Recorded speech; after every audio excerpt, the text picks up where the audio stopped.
welcome guys once again for the trade modules, which is purely targeted for understanding the strategic trade and protectionism from Indian perspective. So, therefore, the module is on theory as well as empirics, because empirics or the empirical estimations are not possible unless we understand the theories or basically the experts' opinion in different time periods. So, it also attaches historical note on various aspects of trade, and we have now landed into the week number 4 and lecture number 17. So, in this lecture we are again stemming from the last lecture. It was on increasing returns to scale and its connection to international trade. As we already pointed out in the last lecture, that trade is not just confined with the assumptions of neoclassical theory. It is actually very much realistic with the production function, which exhibits increasing returns to scale, but which was actually constrained or actually compacted by the neoclassical economist. Based on this, we are now unfolding the discussion on another very important market in the present days called monopolistic competition and its connection with trade. So, in this lecture we will be covering various features of monopolistic competition and how this is responsible for qualitative trade or quantitative trade, but the strategies are certainly different. So, myself Dr. Pratap Mohanty, faculty member in the Indian Institute of Technology, Roorkee, attached with the Department of Humanities and Social Sciences. Now, let me proceed to understand the background of the monopolistic competition and why Krugman is famous for. So, let us count down what are the important features or the assumption by which Krugman's model, which is based on monopolistic competition, we already took off in the last class. So, once again I am attaching with the emphasis by Krugman model on internal economy of scale. We also discuss external economy of scale. We will once again discuss in this session also. Besides that, we will talk about monopolistic competition, especially the products which are non-homogeneous in nature, and the other assumptions are like one factor of production, that is labor, largely emphasized, but also they relax with this one factor of production with other factors of production. Then identical preferences are assumed across countries, large number of goods produced with the same technology and full employment. So, these are the assumptions in the Krugman model, and some key assumptions are like internal and external benefits related to, basically the assumptions again related to economy of scale. They identified external as well as internal. External, they mean the economies or the minimization of average cost of production due to the increase in the size of the industry instead of firm. When we are sticking to firm, it is called internal economy of scale.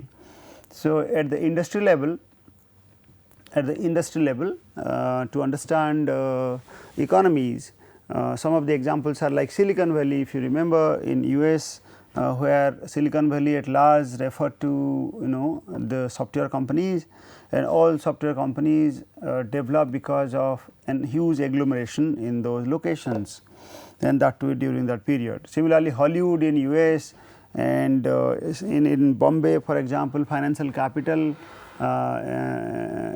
Bombay is the financial capital, and because of many financial institutions are actually located there, and accordingly many economies are derived. That is largely due to external economies and due to the industry as a whole growing. Whereas, if you look at internal one, like it is specifically for a single company, maybe maybe GE Electricals, maybe particularly for Nokia, maybe Philips, or maybe ITC, or maybe Infosys. There, it is the internal economies or the internal firm which are responsible, the firms which are responsible in minimizing their average cost of production. So, Krugman in short defined technology as if demand for labor, it is given here, demand for labor L is explained with A plus B times or beta times Q. So, how much labor is demanded due to demand for quantity. So, it is positively higher the production or higher the production, higher the demand for labor. So, it is positively related. Now, similarly, so how much if you express an indirect function, Q is a function of labor. So, labor, now the amount of labor required to produce the amount of quantity depends on beta B or A fixed coefficient as well as the the coefficient attached with the variable. And so, and basically it is said or it is assumed or it is considered in this model that doubling the inputs result in more than doubling the outputs. So, largely we are referring to increasing returns to scale or increasing internal economy of scale in Krugman's model. Now, so let us move on. We have already discussed and these are largely understood from the microeconomics theory perspectives. Those I have already read, can easily understand very quickly. Now, in the long run market equilibrium of monopolistically competitive market, we know that monopolistically competitive market has so many features. Now, I will just show it here, I will mix both the diagram together and discuss the monopolistic behavior as well. Now, in monopolistic competition especially, it is a imperfect competitive market because of the differences in the product and they are differentiate its product from the product of competitors, and each firm ignores the impact that change in its own price will have on the price of competitor set. Even though each firm faces competition, it behaves as if it were a monopolist. So, that is precisely the features. Now, come back to the diagram which we are trying to refer. Now, what we try to say in the long run market, so they could able to, since let this be the demand curve, this is the average of cost curve represent the supply curve or the supply function, and precisely price is determined in the market and due to the number of firms. So, when the number of firms increases, it is not referred to only single monopolistically competitive firm, rather we are also referring to number of firms here. So, number of firms increases, they could able to minimize their average cost of production, especially when trade increases. Because the market size increases, firm exploit more of the returns to scale and therefore, average cost decreases. So, we are referring to a number of monopolized firms and the firms now reduce number of firms increases, which resulted in increasing number of firms and reduction in average cost of production. Since it is the external factor, that is trade minimizing the cost of production, so we are ended up with larger variety of products available at a smaller price. So, everybody are better off since the countries are identical and the products are amply available with different varieties. Due to that, average cost function due to trade actually reduces and that also shift the equilibrium position, resulting in price falls. So, average prices also falls, it creates further scope for production as well as higher demand. So, as we have already discussed this, now let us move on to understand certain other features of monopolistically competitive industry. So, what is really very interesting in monopolistic competitive market? It is expected from the industry that to sell more, the larger the total sales of the industry and higher the price charged by its rivals.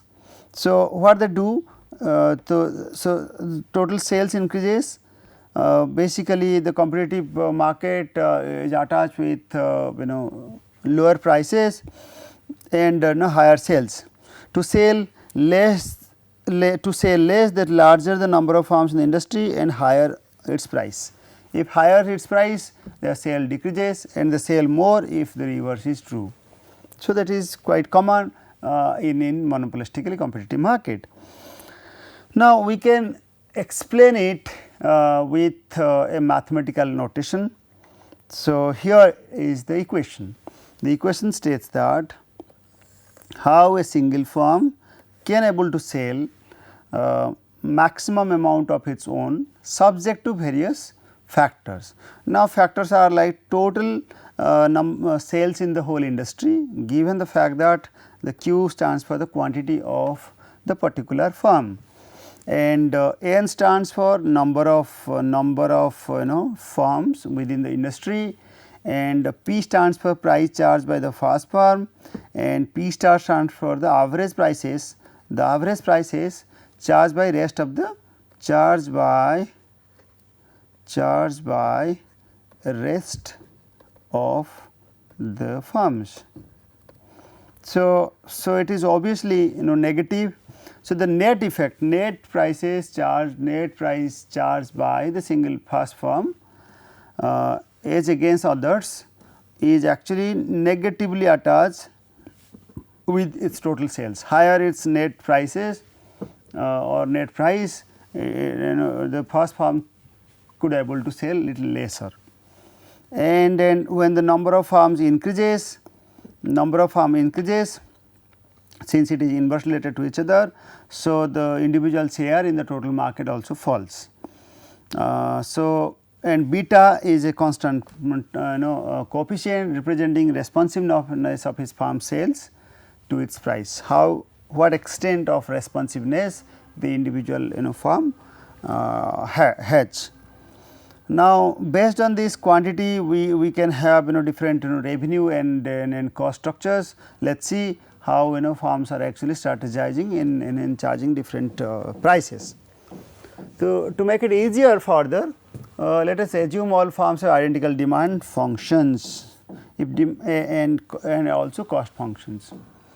Now, if they have identical demand function, prices are expected to be same. So, given this term boils down to 0. So, it ends up with S times 1 upon n. So, since they are the identical firms. Now, here, so it is equal to 1 upon so it is basically S by n. So, number of total sales divided by number of firms within the industry. So, then what is the average cost given the fact that they have identical cost function and identical demand function? The average cost will be since average cost is equal to total cost divided by quantity. So, it has a components of fixed cost plus variable cost. So, fixed cost divided by quantity. So, let it be quantity.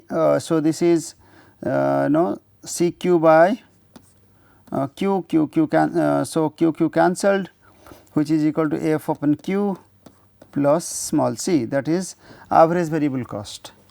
So, this is the n. So, what is it is equal to then F times. So, we have already seen it is Q is equal to S upon n. So, S upon n. So, it is equal to just the reverse n upon capital S plus small c. So, this is what is so far average cost is defined for a firm being attached with a monopolistic competitive market. Now, the number of firms and the average cost we have already defined just now. So, average cost is defined like this. So, therefore, the larger the number of firms, now what is understood? Larger the number of firms, when n increases in the industry, higher is the average cost for each firm, because the less each firm produces. Since number of firm increases, average cost actually increases. Whereas, when the total quantity in the industry, they are actually producing higher quantity, not just by higher number of competitors, but their quantity is higher produced. So, it is inversely related to the average cost. So, their average cost actually falls. Okay. So, larger is the sales, this actually falls. So, which is very much realistic in a monopolistically competitive market. Now, let us examine the number of firms and the price. The two components are also important. So, quantity, once again we have already defined this in the equation. Now, this quantity is defined let us multiply S everywhere. So, S times B, and so S we are multiplying here. So, it boils down to be S B times P on this one. So, Q is equal to S upon N plus. Now, let us explain further by multiplying these to each of the component, decompose it correctly. So, these are the two further component. Now, putting it this equation differently. Now, Q is equal to A minus B P. A stands for this whole this S upon N plus S B P. So, this is the first component A, and this is the B stands for S B. So, B times P. So, what is S B all about? This is basically the total quantity produced in an industry as a whole times the prices, average price in the whole industry, and this is basically first component is all about the fixed component in the linear equation, which says that, which states that the quantity of the particular firm times its price, quantity of the total industry times the price charged by the individual firm, and times the per capita quantity in the industry. Basically, this is first related to the first individual individual firm, second less to the others. Now, based on this we can define MR, marginal revenue. So, how to define marginal revenue? Marginal revenue is nothing but the price price in perfectly competitive market. Now, here we can define the marginal revenue just by multiplying P here, say or taking P this side and just exchanging P here, like the P is equal to Q minus A divided by B. So, now P into Q. So, this is basically equal to P into Q, and this will boil down to Q square B minus Q A. So, that way you can define it. Now, again after taking first order derivative we will arrive into the marginal revenue. So, from that equation we can express it in terms of price. So, this is nothing but simply the price divided by the by P minus Q B, Q upon B, which is also equal to its marginal cost. Okay. And in monopolistically competitive equilibrium. Now, so marginal revenue is equal to, now express B, express that B as B we have already defined as B small b, which is equal to this. So, P is equal to small c plus Q upon B, Q by S B. Just by exchanging the equation we can find out this, we can arrive here. Now, so price, so Q, what is Q? S upon N divided by S by B. Just exchanging these notations we will arrive into this particular equation, which is largely attaches its relationship with marginal cost and marginal revenue or the prices in the market. So, how the price is determined? So, price is nothing but defined as C plus small c plus 1 upon N times B. So, what is the larger the number of firms, in the industry, lower is the price, since it is inversely related, N is inversely related to P. So, because the increase in the competition within the monopolistic setup.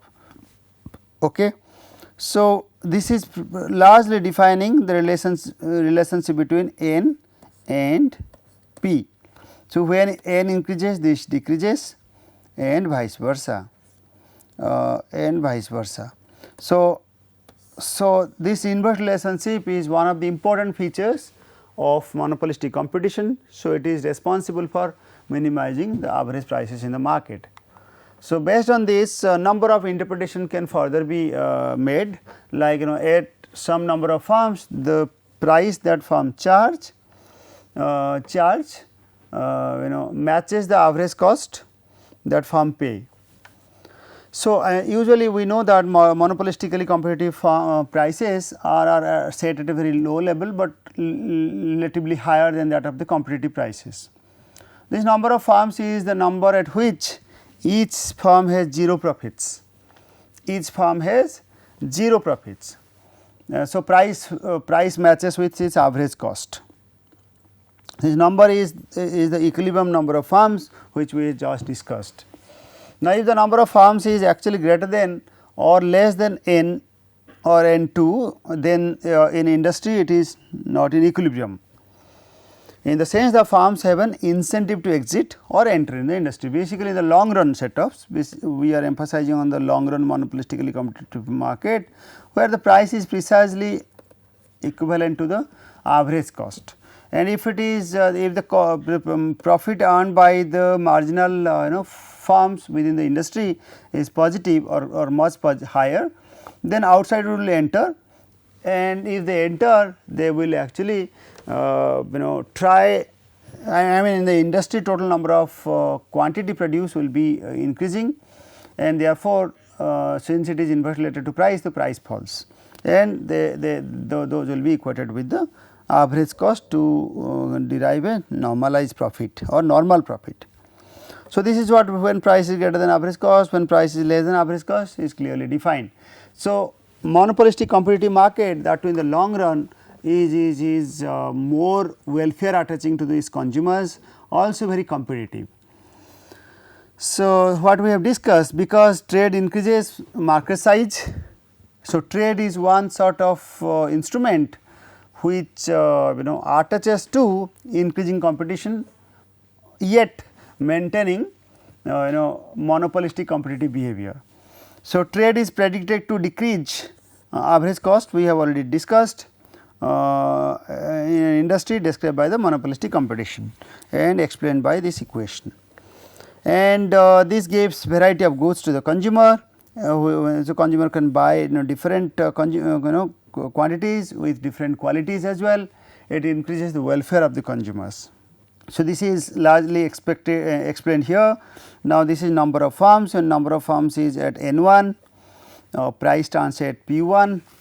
When the number of firms increases, the total average cost of production decreases, because the total quantity in the industry is expected to be higher, and due to trade also a number of firms and the competitive behavior increases, the price falls. So, the equilibrium point shifted towards right, and given the demand pattern, we have already assumed that they have identical demand. So, due to another extent of competition in another country, the number of n2 is added now. So, which has actually resulted in fall in the prices. This can be explained in a simple demand and supply framework. Now, let us have we have already explained now the monopolistic competitive market and its connection with reduction in prices and making the market more competitive, and which has made higher consumption choices to the country is concerned, and now we are discussing how it is connected to the new trade theory and to the old trade theory. So, old trade theory largely talks about two products, two industries. So, wool and coconut here. So, we are good at different things, and that is why we trade so far as old trade theory is are concerned. Whereas, in the new trade theory, which is largely based on economy of scale, which says that things can be cheaper in the scale of operation at large. So, by comparing big aircraft, luxurious cars, there are so many luxurious cars possible. Whereas, coconut varieties defining very differently, because they are naturally defined. So, wool varieties differences are very less, whereas in luxurious car, aircraft, there are huge differences in the qualities of the cars also. So, we are similar in abilities, each of us picks a good requiring large scale production. So, this is what the clear cut comparison between two set of theories. Now, based on this let us explain the two kind of theories in terms of inter-industry versus intra-industry trade. Though our next lecture is actually targeted or meant for explaining the clarity on the differences further between intra and intra-industry trade. We have just seen that the classical or the old theories are based on inter-industry arguments. So, they did not differentiate consumer behavior, they did not also attach economies of scale of production. Now, inter-industry trade as per the earlier theories, so countries export goods of one product category and imports of goods of another completely variety another product category as in the Ricardian and also in the Hexer-Ohlin model.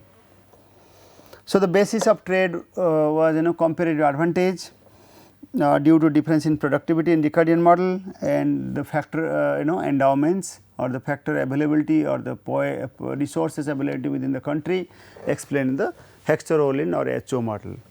So far as the new trade theories are concerned, is specifically emphasized in the writings of Krugman, Professor Krugman in 1969, which says that countries are actually different by their structure in terms of production function, and countries export and import products of the same variety or same products category.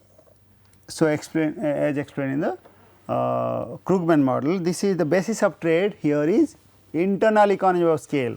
Again, there are two types of economies. We should discuss it. We will also carry forward this one in the next class, but still let us have a understanding of this inter-industry trade in a diagram. So, largely the trade in a world without increasing returns, I am saying repeatedly that it was without increasing returns. So, in a world without increasing returns to scale, there would be a simple exchange of one commodity exchange with another commodity, let it be cloth and food. So, you can mark the direction here. So, I mean the home country, let us assume capital abundant one, and the foreign country is capital labor abundant one. The foreign country is labor abundant, whereas the home country is capital abundant.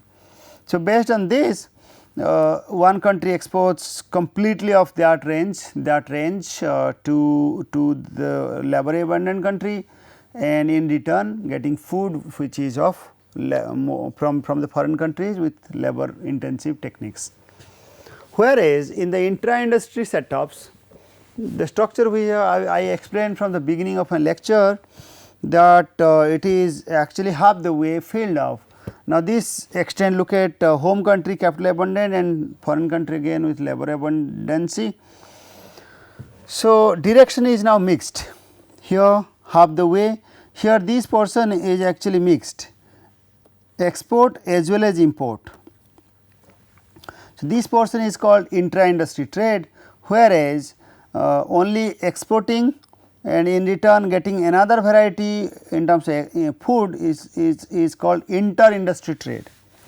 Now, this is possible because of increasing returns, especially in the cloth sector, and if cloth is a monopolistically competitive industry, foreign in home and foreign will produce differentiated products. As a result, even if home is a net exporter of clothing or cloth goods, it will also import as well as export cloth, which is giving rising which gives rise to the extent of intra-industry trade. Okay, I hope it is clearly understood. So, then what are the characteristics of intra-industry trade?